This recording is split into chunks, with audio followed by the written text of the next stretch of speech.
옛날 옛적 어느 평화로운 마을에 테오도르라는 이름을 가진 한 노인이 살고 있었습니다. 그는 마을 사람들에게 지혜로운 조언자로 유명했습니다. 그의 흰 수염은 길고 눈은 깊이가 있으며 항상 조용히 미소를 짓고 있었습니다. 그가 특히 좋아하는 주제는 내부 평정의 중요성이었고, 이는 에픽테토스의 철학을 기반으로 한 것이었습니다. 어느 날 마을을 큰 폭풍이 덮쳤습니다.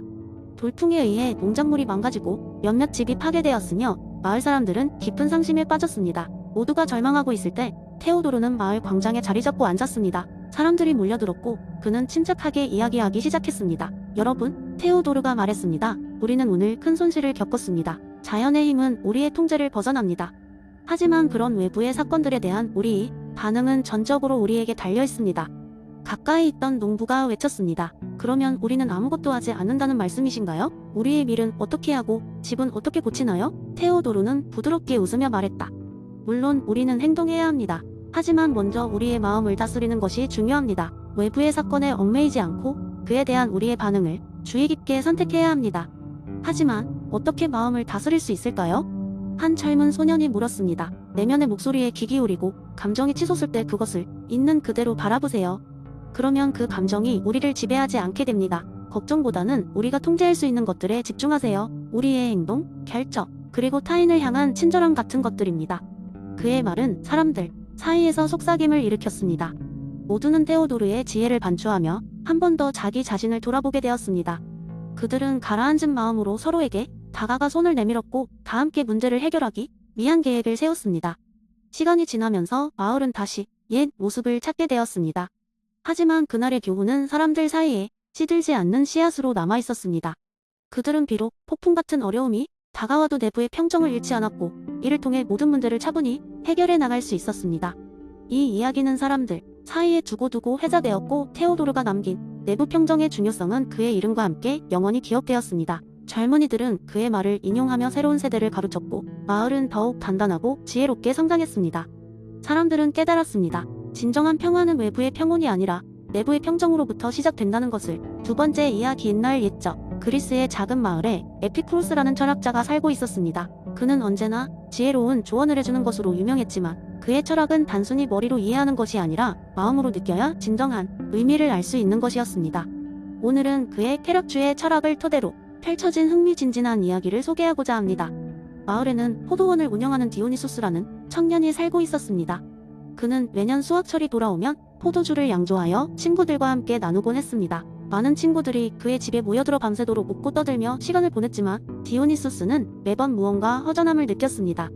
그에게는 더 깊고 지속적인 행복이 필요하다는 느낌이 있었던 것입니다. 어느 날 디오니소스는 에피쿠로스를 찾아가 그의 조언을 구했습니다. 에피쿠로스 선생님, 저는 왜 친구들과의 즐거운 시간에도 불구하고 뭔가 허전함을 느낄까요? 에피쿠로스는 잠시 눈을 감고 생각에 잠기더니 미소를 지으며 대답했습니다. 디오니소스야, 너의 문제는 바로 과도한 욕망에서 오는 것이네. 디오니소스는 고개를 갸우뚱하며 물었습니다. 하지만 저는 그저 좋은 시간을 보내고 싶었을 뿐인데 그게 과도한 욕망인가요? 에피쿠로스는 그의 손을 잡고 말했다. 쾌락은 좋지만 그것이 너를 속박한다면 고통이 되지. 중요한 것은 마음의 평화, 즉 아타락시아를 찾는 것이야. 그 말을 듣고 디오니소스는 약간 혼란스러워졌습니다. 그래서 에피쿠로스는 그를 마을 밖의 작은 언덕으로 데려갔습니다. 그곳엔 아름다운 풍경이 펼쳐져 있었고 바람은 부드럽게 부풀어 올랐습니다. 여기 앉아보게나? 에피쿠로스가 제안했습니다. 그리고 내가 말하는 것에 귀를 기울여보게. 에피쿠로스는 디오니소스에게 자연의 소리를 들으며 눈을 감고 자신의 호흡에 집중하라고 했습니다.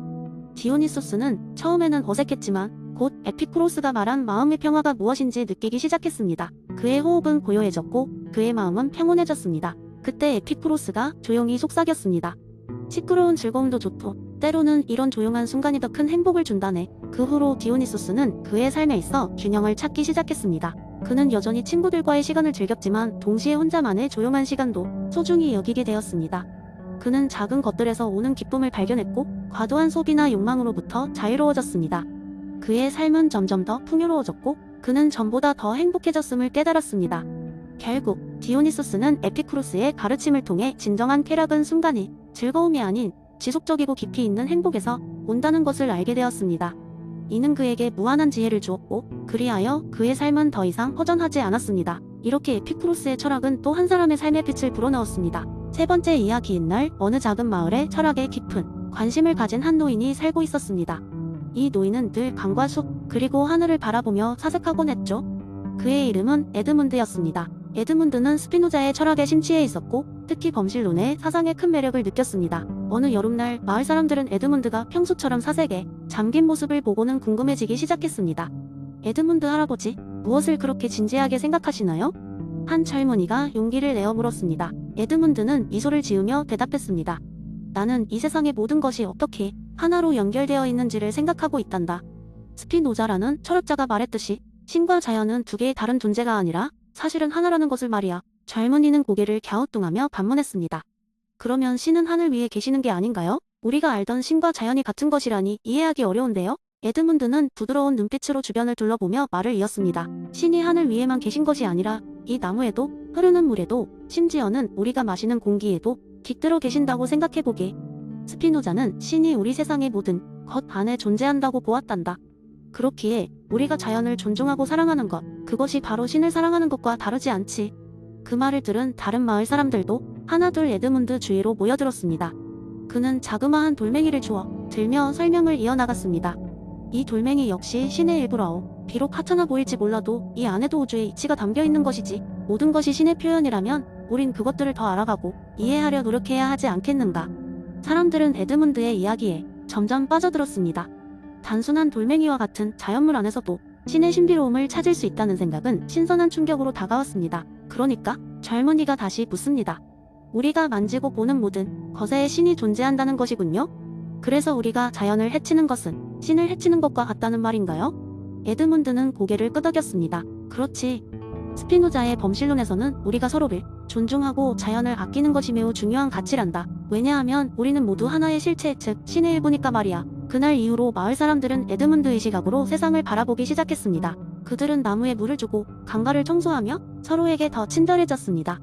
에드문드의 이야기는 단순한 철학적 사색을 넘어 마을 사람들의 생활과 신념을 바꾸어 놓았던 것이지요. 이 작은 마을의 이야기는 멀리 퍼져나갔고 많은 사람들이 스피노자의 철학을 통해 세상과 자신을 다시금 돌아볼 수 있게 되었습니다. 우리는 모두 신의 일부라는 그 깨달음은 새로운 이해와 존중의 시대를 열게 만들었습니다. 그렇게 해서 에드문드와 마을 사람들은 작은 변화의 시작이 될 수 있었던 것이죠. 네 번째 이야기 존 로크의 태블라 아사 개념을 바탕으로 한 재미있는 썰을 하나 들려드리겠습니다. 옛날 옛적 깊은 산 속의 작은 마을의 사람들은 로크의 이론에 따라 백지 인간 실험을 했습니다. 이 마을에는 태어난 모든 아이들이 특별한 백지로 된 책을 하나씩 받는 전통이 있었어요. 이 책은 아이가 자라면서 자신의 경험과 배움을 기록하는 용도로 사용되었습니다. 마을 사람들은 아이가 진정한 사람이 되려면 그 책을 채워나가는 것이 중요하다고 믿었습니다. 어느 날 마을에는 쌍둥이 형제가 태어났습니다. 두 형제는 똑같은 백지책을 받았지만 사람들은 그들이 얼마나 다른 경험을 하며 자라게 될지를 궁금해했죠. 형은 마을 밖으로 나가 세상을 탐험하는 꿈을 꾸었고 동생은 마을 안에서 자연과 함께 생활하는 것을 좋아했습니다. 세월이 흐르면서 형은 바다를 항해하고 높은 산을 오르며 새로운 사람들을 만나는 등 다양한 경험을 자신의 책에 기록하기 시작했습니다. 각 페이지에는 새로운 모험과 배움이 가득했고 형의 책은 금세 두꺼워졌습니다. 형의 책을 보며 사람들은 그의 경험과 지혜에 놀라워했습니다. 한편 동생은 마을 주변의 숲에서 하루하루를 평온하게 보냈습니다. 그는 나무와 꽃의 성장 과정, 계절의 변화, 동물과의 교감을 통해 자연의 이치를 배워갔습니다. 동생의 책은 형의 책처럼 화려하진 않았지만 나무 잎 한 장에 무늬까지 세심하게 기록되어 있었고 사람들은 그의 심오한 통찰력에 감탄했습니다. 마을 사람들이 루크의 태블라 라사이론을 실제로 체험하고 있을 때 한 학자가 마을을 방문했습니다. 학자는 두 형제의 책을 보고 사람들에게 이렇게 말했습니다. 보라, 두 아이는 같은 백지로 시작했으나 그 경험은 모두 다르다네. 루크가 말한 것처럼 우리 인생은 경험으로 채워진 백지일 뿐이라네. 이들에게 고정된 운명은 없었지만 그들의 선택과 배움을 통해 각기 독특한 존재가 되었지. 마을 사람들은 큰 깨달음을 얻었습니다. 백지 상태로 태어난 우리는 단지 경험을 통해 스스로를 만들어가는 존재임을 깨달은 것입니다. 그 후로 마을에서는 아이들의 다양한 경험을 존중하고 그들이 어떤 방향으로든 스스로의 길을 찾도록 도와주었습니다. 이는 존 로크의 이론이 어떻게 실생활에서 활짝 피어나게 될 수 있는지를 보여주는 이야기였습니다. 이렇게 해서 산골 작은 마을 은백지 인간 실험을 통해 각자만의 고유한 인생을 살아가는 법을 배워나갔답니다. 그리고 이 이야기는 세운의 친구들에게도 전해져 오늘날에도 누군가의 가슴속에서 꿈틀대고 있을지 모릅니다. 왜냐하면 우리 모두는 삶의 백지를 펼쳐가고 있으니까요.